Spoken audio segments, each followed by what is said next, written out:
Mrs. Bowman, we're going to move now to the schematic design phase for a couple of new elementary schools. Yes, sir. We have our HKS architects here tonight, Mark Vandervoort and Wayne Renaud, and they're going to be going over that information on the new Smithfield Elementary School.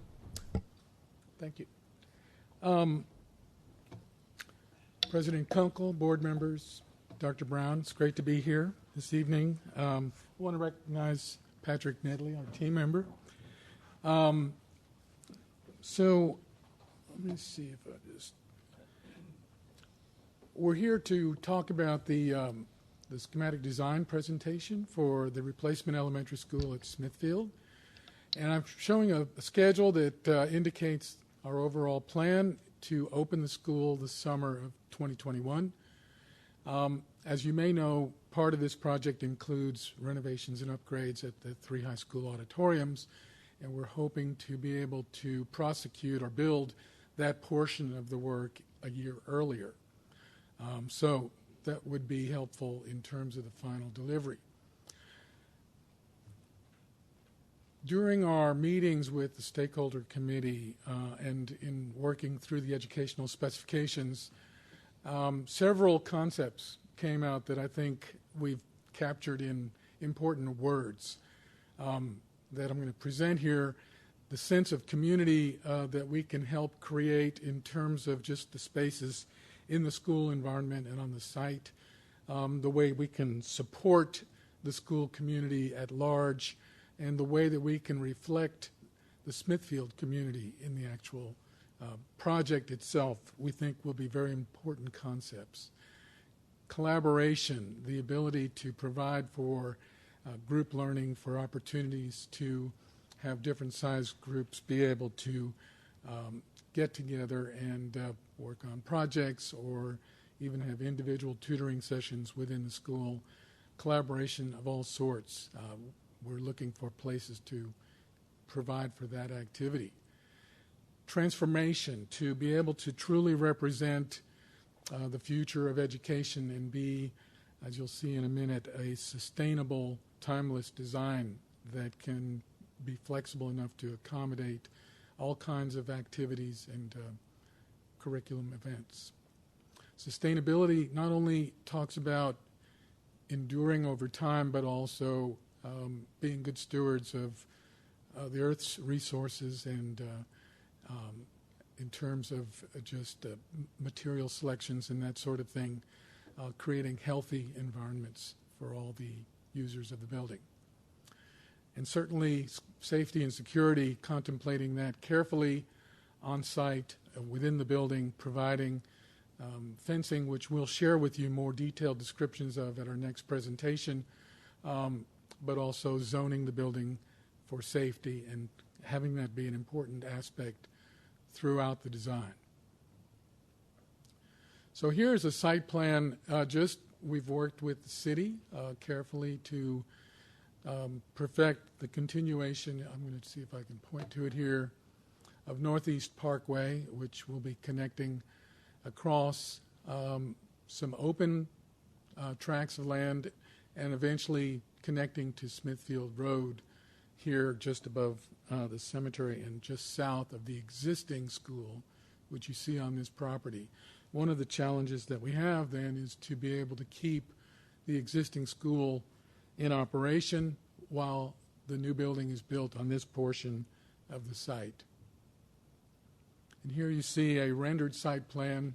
We'll get into the floor plan in a minute, but essentially this is proposed as a 2-story classroom wing, main entry here, and some of the sort of public activities, food service, administration, and gym here. The site plan is required to front on Northeast Parkway in a new urban type planning situation. We're also showing 3 different access points to the site, which will facilitate pickup and drop off, including bus service area and 2 parent pickup and drop off zones. The site then where the, see if I can go here, where the existing school is, and if I go right back, we plan for that to become a new play area, fenced in, preserving trees on the site where possible, and creating these two major parking lots on either side. We're able to preserve a portion of the north part of the site, which is the most private and really one of the most beautiful parts of the site, as it's surrounded by existing mature trees, not only for an existing or a planned sensory pathway and playground area, but for future expansion possibilities as well. There's an entry plaza proposed here, but before I go to that, let me just point out some of the major concepts that were important to the city, as well as we think important in just good planning anyway. As you approach the site from the east, Northeast Parkway will have an important view of the main entry to this school, and you can see accentuated by that arrow and kind of a space here that I'll describe in a minute, which as an entry will wink at you as you drive by. It'll be kind of a wonderful experience. There's also a new roadway plan to arrive from the south, Snyder Street, which will intersect at a roundabout to control traffic through here. And that also is an important feature, if you will, or an access, visual access for the school.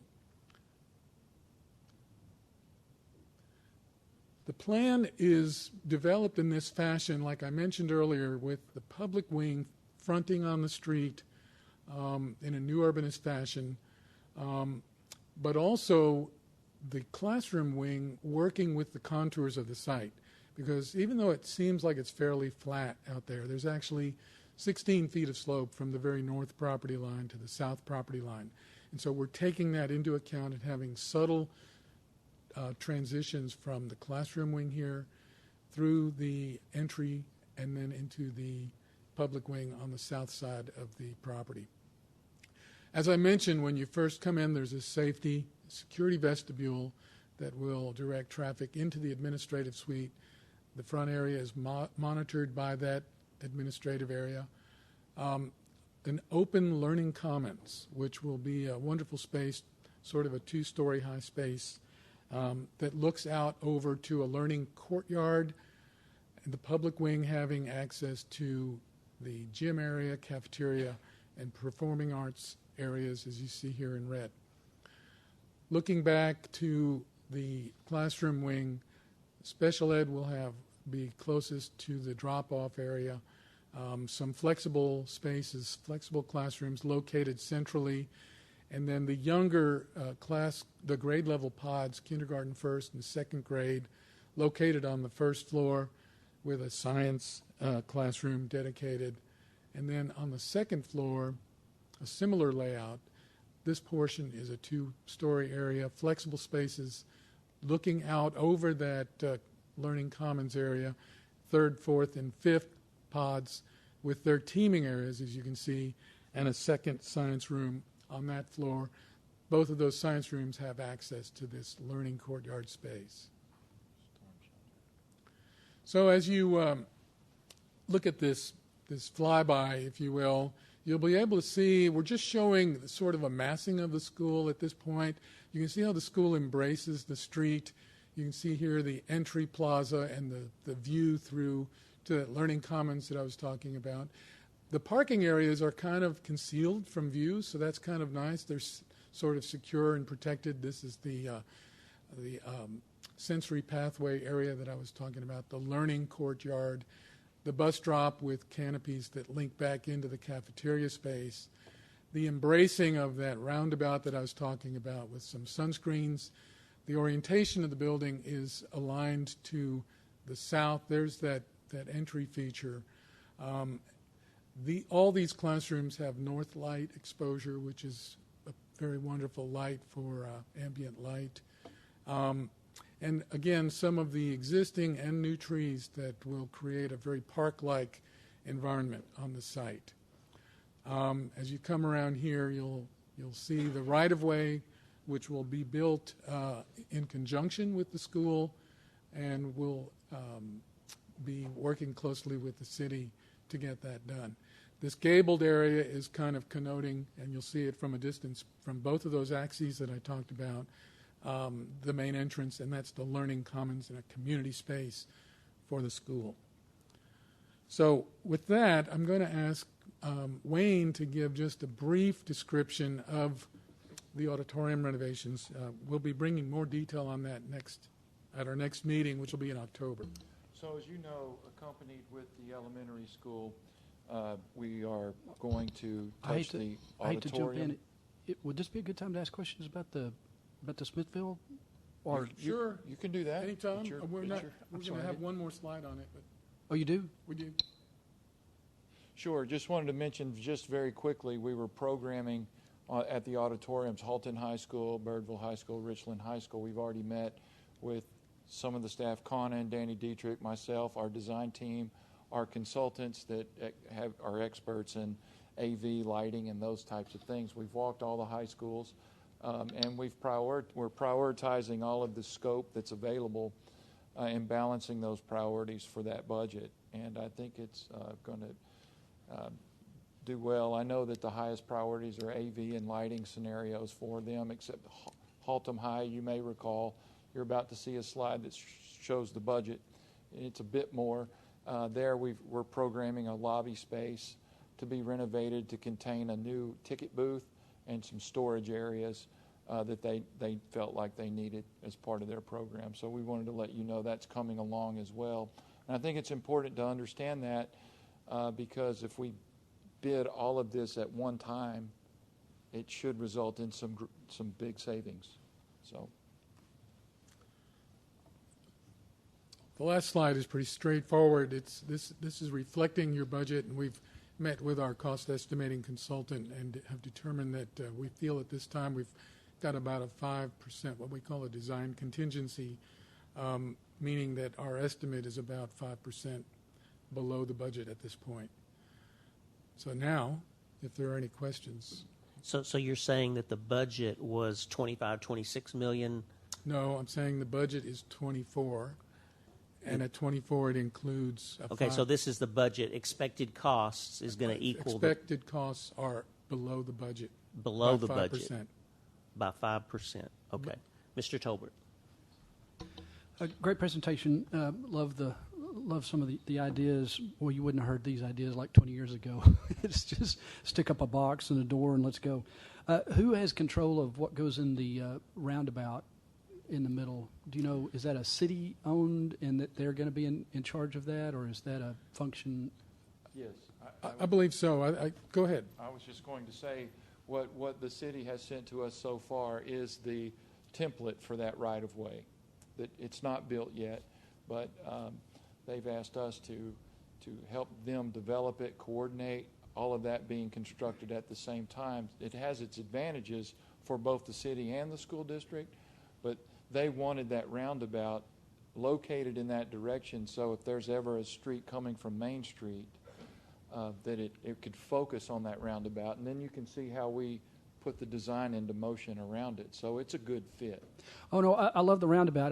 What I was really thinking was I was thinking that, I mean, I'm not artistic, but I can just see that being a great feature of what we put inside the roundabout. Yeah. And I was just kind of curious who's going to have the control over kind of what goes in that. I think it's those conversations. I think it's in the city's right of way. Okay. But we were having the same conversation actually in-house yesterday, where we were talking about that's an important area. It's an important feature. I think you could do something incredible. There could be right some kind of an element there. It could be landscaped. So Dr. Brown had passed me a note about maybe a statue of a principal. I mean, of a superintendent or something. I don't know. Maybe he was talking about somebody else. And I don't remember who I had this conversation with. I apologize. It could have been you guys. It could have been one of the architects. What are you guys doing about the glass between the classrooms and the hallways? go ahead. Okay. So right now we're using level 2A rated bullet rated film on the glazing. And that has actually been forecast in our budget analysis so far. So instead of nano walls, I'm sure you've heard that term before. If you haven't, I'm sorry, they're like folding glass doors. We're using sliding glass doors instead. I believe the history that you have has proven that to be a more efficient system to open up onto these teaming areas. So those 8-foot, 4-foot sliders, 8-foot wide total, will have ballistic film glazing on them. And that'll be all in through the vestibules as well, and on all the exterior doors. Awesome. Yeah. Awesome. Okay, I'm a big proponent, too, of having places for the kids to stand under on drop-off, in particular, where a whole class comes out and then it's rainy or sometimes it's hot. And I know I saw some of those. I was curious on the So there's, and I can show it on the 3D again, but this is a canopy that wraps around this corner and picks up folks here all the way to the main entrance. Okay. There's also on the backside a canopy that reaches out to the bus drop and to the second parent pickup area. Okay, great. Thanks. Anything else? Whitney? Thank you. Could I see a picture of the flyover? Sure. I just had a question about windows coming off of the split level facing Davis. Are there windows that overlook that roofing that's not 2 levels? Looking here? Yeah, looking. So are there windows from that second story overlooking that roofing Like clear store? towards Davis? Yeah. I think there may be. I'm not sure that we've actually located punched openings there, but I would think that there should be. I think so. I just wonder what they would be looking at. I don't know that I've seen a split level school before. It seems like they're always either 2 or all 1. Well, there's something that I haven't mentioned, and as you may know, there's a requirement for storm shelters nowadays. And so we're proposing that the gym and that this area here actually be used as a storm shelter areas. It's important that they be 1 story. Got it. That makes a lot of sense. Perfect. And I like it. I like the design, and it looks different than some other schools in the district, and I kind of like that. We think the same way. It's reacting to the program. It's reacting to the site in its own unique manner. You asked about windows on the east side. If there were windows on the west side, they could see you drive by every day, right? Any questions over here? Ralph, could I just ask one follow-up? Quick. Why 2 storm shelters? I mean, that's expensive. That drives up costs. So right now, It's actually not. we're actually won't drive the cost up, but what we want to do is right-size the square footage for the actual occupancy requirement. So you need 2 spaces, So that's what you're telling me. we're really still vetting that out, and we want to make sure we get this exactly right. You've got 5,000 square feet in the gym, and you have 700 students and 60 staff members, teachers, administrators. So if you just go by normal occupancy, you could, 5 square foot a person, fit all those in the gym. But that is not the letter of the code and how they calculate it. So we haven't had that conversation with the city yet to determine that we may need both spaces or a portion of the second space. Another good quality about having 2 locations on 2 sides of the school is you've got access in an easier way, right? It's easier to get to 2 places than it is to 1 in a drill. My main concern is when we go to these conferences, they always talk about how much it increases cost to do that. So that safety first, but I just also we have to make sure we meet our budget. That will be a function of the premium for the square foot dollar cost to make any of the spaces a storm shelter is about the same. Oh. What you don't want to do is build too much square footage, but you want to make sure you get that right. You got to have the conversation that you agree with how we assess it, and the city agrees with how we assess it together. We're just not quite there yet. We know that for both of those spaces, it would meet the worst case scenario to the letter of the code. So right now you're within the budget. Yes. Sir? Questions over here? Mr. Davis. The flex rooms you showed on that first level, that's anticipating, I'm sure, pre-K possibility, necessity Yep. that's we're being told to There's do. at least there's 2 of those Right. rooms. I think that there's are- 4 or 5 classes. We just call could them become- flex. You know, we don't. Right. We've got room to grow, I guess, if pre-K In the becomes about. pre-K, the PPCD, and also the special ed needs that are integrated in that same location, those spaces can move into any of those roles they need to. Okay. And can we get a better name than just Northeast Parkway? We'll talk to the city about it when we talk to them. Okay. Because, one, we already got North Tarrant Parkway, things of that nature in that area. Well, it's already named across the street, right. and But they're that- just extending it. It can be changed. And so, yeah, we could request. It can be changed. It's not the first time that happens, you know. It's just not I don't think it's a good fit, you know, for the Smithfield area. Mr. Davis, they've already named Davis Boulevard after you. What are you looking for here? I've been trying to get Oscar for 15 years to add Richard in front of that, and he won't do it. Dr. Brown, that's a 3-pointer. But, I mean, we've got too many northeast things up there. We've got something more creative of our footprint of where we're going to be there. Just talk to him about it. We've got a naming committee that could probably give them some ideas even. That's all. Okay. Okay, anything else? It is. Great. Very good. Good discussion. Very unique. Thank you so much. Thank you.